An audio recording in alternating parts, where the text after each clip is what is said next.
Welcome to The Explainer. Today, we're diving into a story that absolutely exploded online. It's a marriage that ended in a truly shocking and public way. So let's get right into it and break down Roby Ekpo's side of what he calls his marriage from hell. Now, that is the jaw-dropping claim at the heart of this whole thing, made by Nigerian Master of Ceremonies Roby Ekpo. And, a statement like that, it just makes you ask one thing. So to figure that out, we've got to go all the way back to the beginning and piece this together using Robbie's own words from his interviews. Okay, so let's start with part one, the whirlwind romance. According to Robbie, this was not a slow burn kind of relationship. No, this thing apparently caught fire right away and moved at an absolutely breakneck pace. So get this, they first connect in May 2015 through an Instagram DM. She actually sent it to him.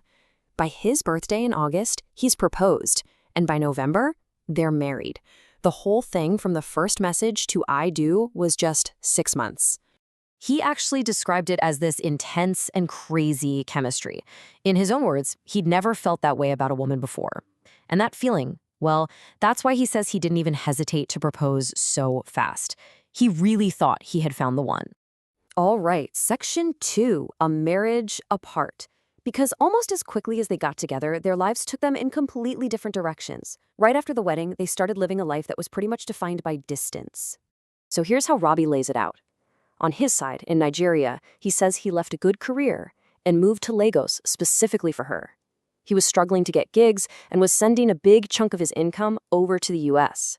And on her side, she's in America, building a whole new life, getting a green card through what he calls an arranged marriage, and even buying a house. Yeah, you heard that right. He calls it the green card plan.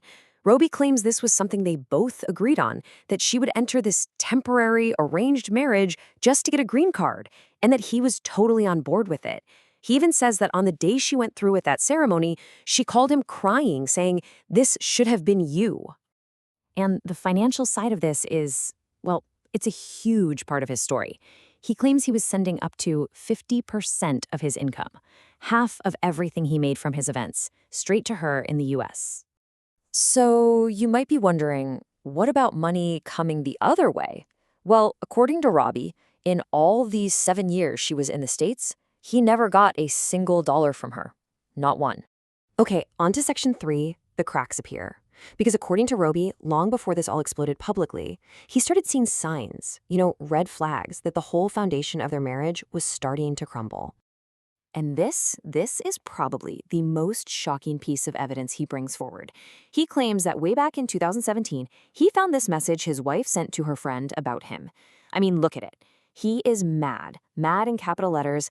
I am beginning to detest him. He says he had to secretly take a picture of her phone screen with another phone just to have a record of it. So just imagine that for a second. He sees this message in 2017, this incredibly raw, angry message, but he says he never confronted her about it. He just held onto it, hoping things would eventually get better.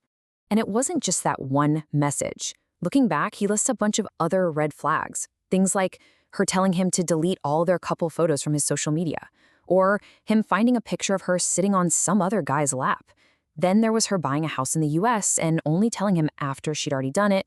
He also mentions forgetting a male roommate that he wasn't comfortable with, and just this deep emotional distance the last time she visited Nigeria.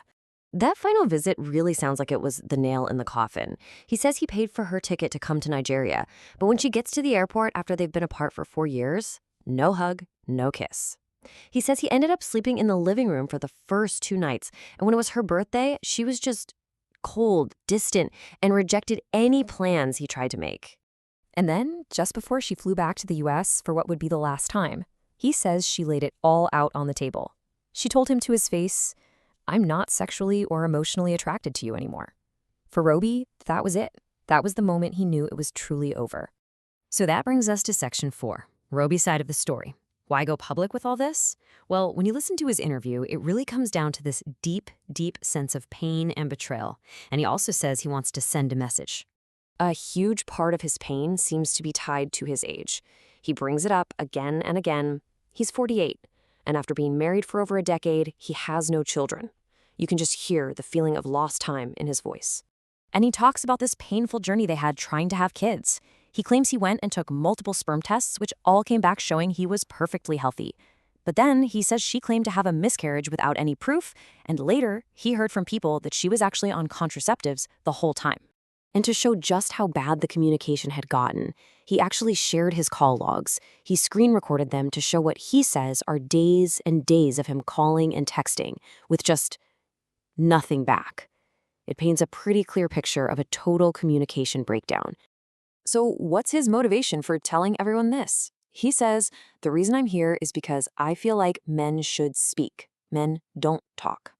He really frames this as a mission to encourage other men who might be hurting to not just suffer in silence. But at the end of the day, it all comes back to this one raw feeling. As he put it, I'm pained. He pained me 10 years of my life. It's a story of deep hurt and this feeling that a huge chunk of his life was just wasted. So as we wrap this up, it's important to remember, what we've just gone through is the detailed story from Roby Ekpo's perspective. It's a powerful, emotional account for sure. But it is just that, one side of a very personal story. And that leaves us with a big question, right? Is this a simple cautionary tale about long-distance love?